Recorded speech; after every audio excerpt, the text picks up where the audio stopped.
حمد پڑھیں گے۔ پہلی بات، اچھی بات وہ ہے جو سلیقے سے کہی جائے، اور بہترین بات وہ ہے جو خدائے برتر کے لیے کی جائے۔ عام طور پر شاعر اپنی شاعری کا آغاز، دیکھیں یہاں چل رہا ہے، شاعری کا آغاز اللہ کی تعریف، اس کی صفات کے بیان اور اس کے بارے میں گفتگو سے کرتا ہے۔ جب بھی کوئی شاعر اپنی بات شروع کرتا ہے تو اللہ کی تعریف اور اس کے خوبیوں کے ساتھ کرتا ہے۔ ایسی شاعری کو حمد کہتے ہیں۔ اللہ خود بھی اس بات کو پسند کرتا ہے کہ اس کے بندے اس کی تعریف اور حمد و ثنا کریں۔ تو یہ پہلی بات، یعنی اس کے تعارف نظم کے بارے میں ہم کو کہا گیا ہے۔ ابھی جان پہچان، جو شاعر ہیں امیر مینائی صاحب، ان کے بارے میں کچھ تعارف یہاں بیان کیا گیا ہے۔ تو یہاں سے شروع ہے۔ امیر مینائی کا اصل نام امیر احمد تھا۔ وہ 1828 میں لکھنؤ میں پیدا ہوئے۔ امیر مینائی نے یوں تو شاعری کی تمام اصناف میں طبع آزمائی کی، لیکن غزل ان کا خاص میدان ہے۔ طبع آزمائی کی یعنی ہر چیز آزما کے دیکھ لیے، مطلب اصناف کیا ہوتے ہیں؟ شاعری کے اصناف، جیسے حمد ہے، غزل ہے، شعر ہے، نظم ہے، مرثیہ ہے وغیرہ، سب یہ آزما کے دیکھ لیا انہوں نے، لیکن ان کا خاص میدان کیا رہا ہے؟ غزل ان کا خاص میدان رہا ہے۔ ان کی شاعری میں زبان کی صحت اور روزمرہ کا خصوصی اہتمام ملتا ہے۔ زبان کی صحت یعنی زبان بہت اچھے سے وہ استعمال کرتے ہیں، اردو زبان کی بات ہو رہی ہے یہاں پر۔ امیر مینائی پہلے نواب واجد علی شاہ کے دربار سے وابستہ رہے، مطلب جڑے رہے نواب واجد علی شاہ کے دربار سے، پھر رامپور سے جڑ گئے۔ آخری وقت میں وہ حیدرآباد چلے گئے تھے۔ امیر اللغات ان کا اہم کارنامہ ہے۔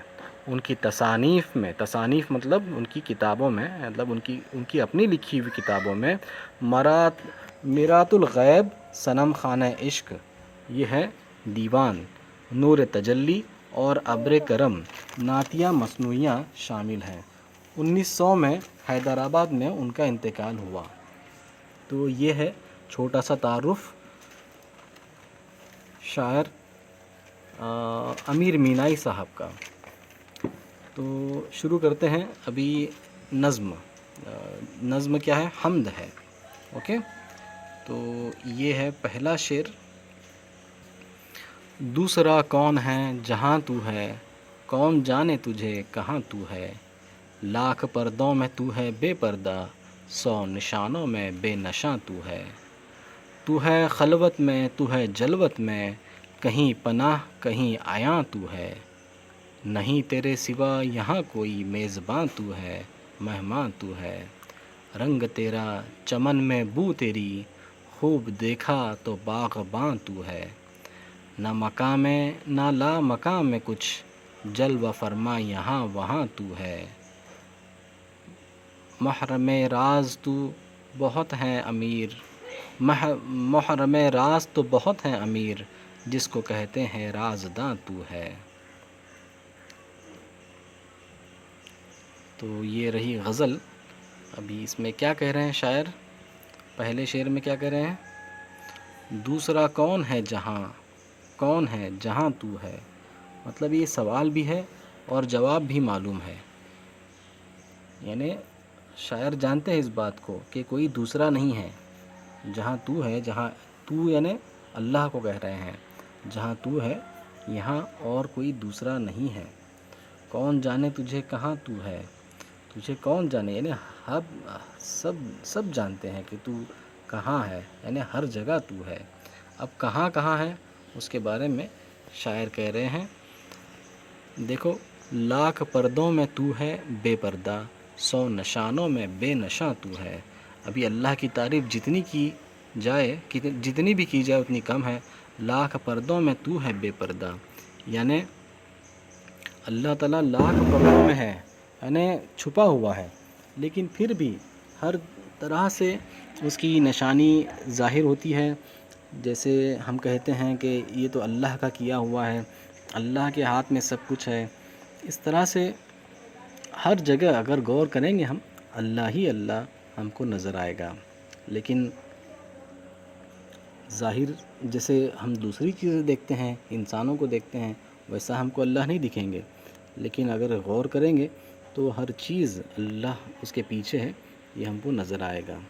100 نشانوں میں بے نشاں تو ہے، یعنی کہ جتنی بھی نشانیاں ہیں بس اس میں اللہ تعالیٰ ہیں۔ اگلا شعر، تو ہے خلوت میں تو ہے جلوت میں، کہیں پناہ کہیں آیا تو ہے۔ اکیلے میں بھی خلوت یعنی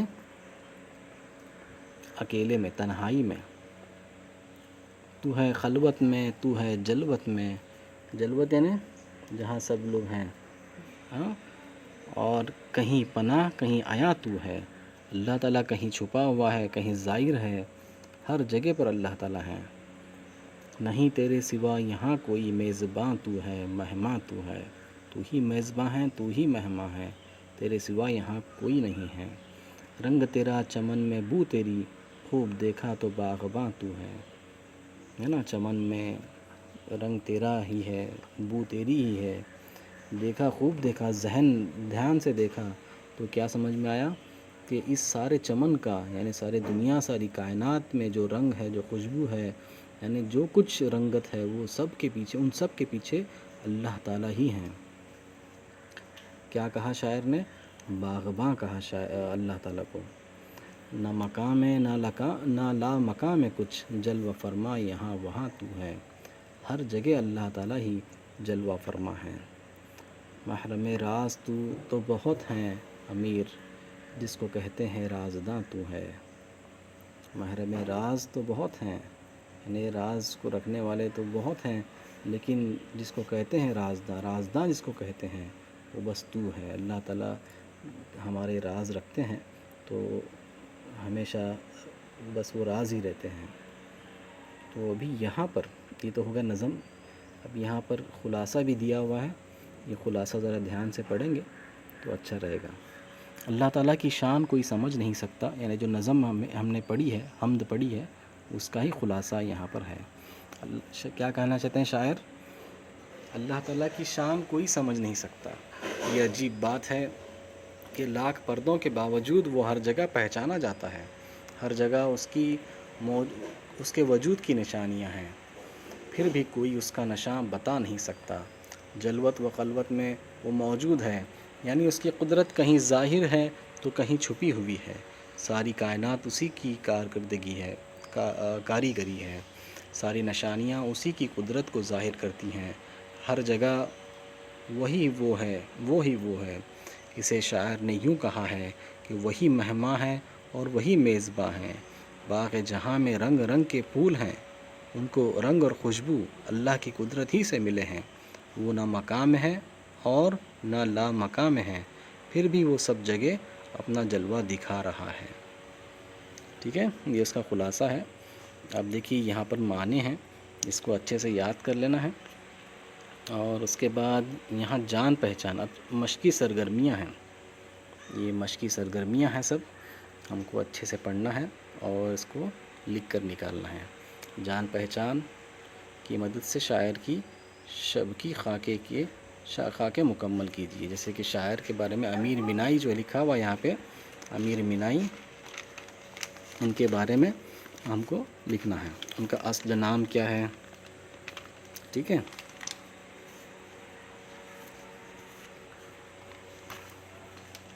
ان کا اصل نام کیا ہے، تاریخ پیدائش کیا ہے، مقام پیدائش کیا ہے، مقام وفات کیا ہے، ٹھیک ہے، یہ پہلا ہو گیا۔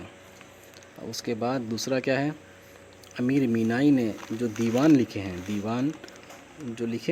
یعنی انہوں نے جو دیوان لکھے ہیں اس کے 2 نام لکھنے ہیں، ایک ادھر لکھنا ہے، ایک ادھر لکھنا ہے، ٹھیک ہے۔ اب اس کے بعد نعتیہ مصنوعیاں، جو جان پہچان میں دیا ہوا ہے نام نعتیہ مصنوعیوں کے، وہ یہاں لکھنا ہے 2، ٹھیک ہے، اس طرح سے یہ بھرنا ہے۔ ابھی یہاں پر ایک جملے کے جوابات ہیں، یہ سوالات پڑھ کے ذرا سا دھیان سے جوابات لکھنا ہے۔ اس کے بعد حمد کی روشنی میں اللہ کے صفات بیان کیجیے، اللہ کے صفات جو آئے ہیں حمد میں وہ ہم کو اپنے الفاظ میں لکھنے ہیں، شاعری کے انداز میں نہیں بلکہ نثری انداز میں لکھنا ہے۔ اب یہاں پر دیکھیے، وسعت میرے بیان کی، ٹھیک ہے، وسعت میرے بیان کی، اس میں کیا لکھا ہوا ہے؟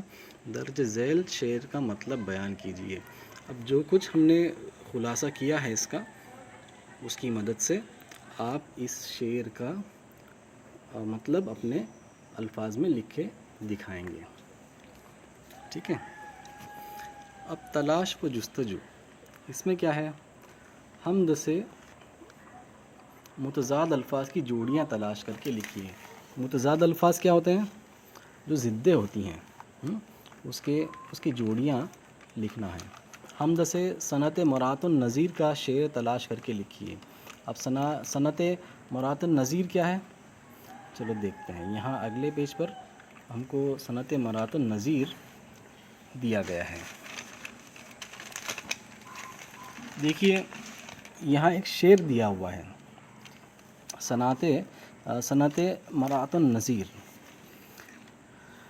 دیکھیے یہاں پہ ایک شعر ہے، ٹھیک ہے۔ پتا پتا بوٹا بوٹا حال ہمارا جانے ہیں، جانے نہ جانے گل ہی نہ جانے باغ تو سارا جانے ہیں، ٹھیک ہے۔ یہاں ایک شعر دیا ہوا ہے۔ ابھی اس کے اندر کیا ہے؟ یہاں دیکھیے ذرا، یہاں پہلے مصرعے میں پتا اور بوٹا، ٹھیک ہے، پتا یا بوٹا، اور دوسرے مصرعے میں گل اور باغ کے الفاظ آئے ہیں جن میں مناسبت پائی جاتی ہے۔ پتا بوٹے سے اور گل باغ سے مناسبت رکھتا ہے، ٹھیک ہے۔ جب شعر میں ایسے مناسبت رکھنے والے الفاظ استعمال کیے جاتے ہیں تو ایسے استعمال کو مرات النظیر کہتے ہیں، ٹھیک ہے۔ یہ اس کی تعریف ہے اور ایک مثال ہے۔ ایسی ہی کوئی مثال اپنے غزل میں گزری ہو تو وہ اٹھا کر لکھنا ہے۔ اب تضاد حمد کا یہ شعر پڑھیے۔ نہیں تیرے سوا یہاں کوئی میزباں تو ہے، مہماں تو ہے۔ اس شعر میں الفاظ میزباں اور مہمان ایک دوسرے کی ضد ہیں۔ شعر میں ایسے الفاظ کا لانا جو ایک دوسرے کی ضد ہوں تضاد کہلاتا ہے، ٹھیک ہے۔ تو صنعت تضاد، اس کو اچھی طرح سے یاد رکھیں گے اور لکھیں گے۔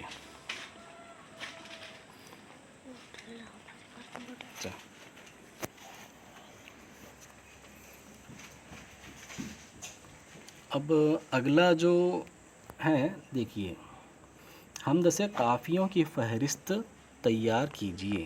قافیوں کی فہرست یعنی جو انگریزی میں ہم بولتے ہیں رائمنگ ورڈز، ویسے الفاظ ہم کو ڈھونڈ کے لکھنا ہے۔ اب کون سے ہیں وہ؟ مثال کے طور پہ قافیوں کے الفاظ جیسے جہاں تو ہے کہاں تو ہے، اوکے، اس طرح سے۔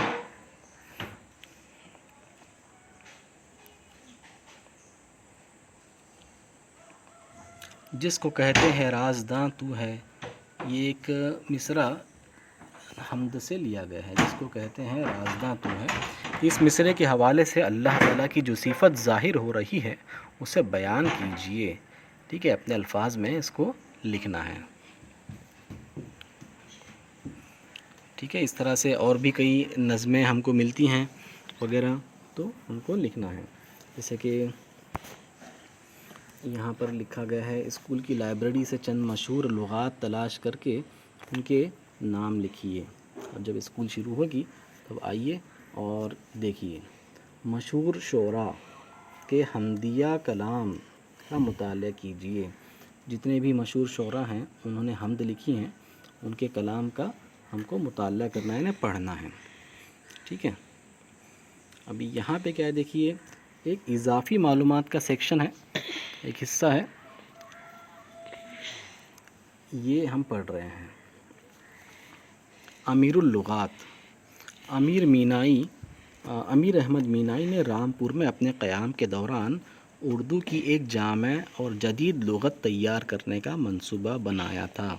اس کے لیے باقاعدہ ایک دفتر قائم کر کے حوالے کی کتابیں، شعراء کے دیوان، دیکھو یہاں چل رہا ہے، شعراء کے دیوان اور لغات جمع کیے گئے۔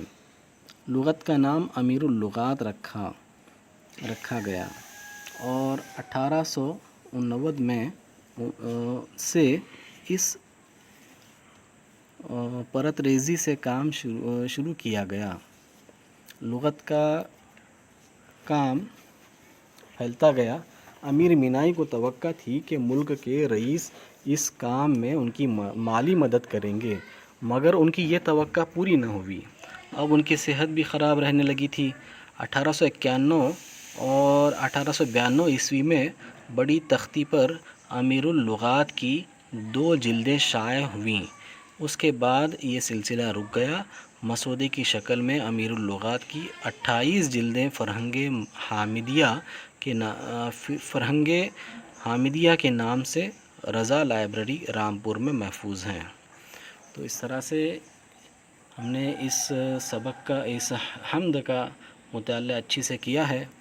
تو آپ اچھے سے پڑھیں گے پھر ایک بار، اور تمام سوالات کے جوابات یہاں پر لکھیں گے، ٹھیک ہے؟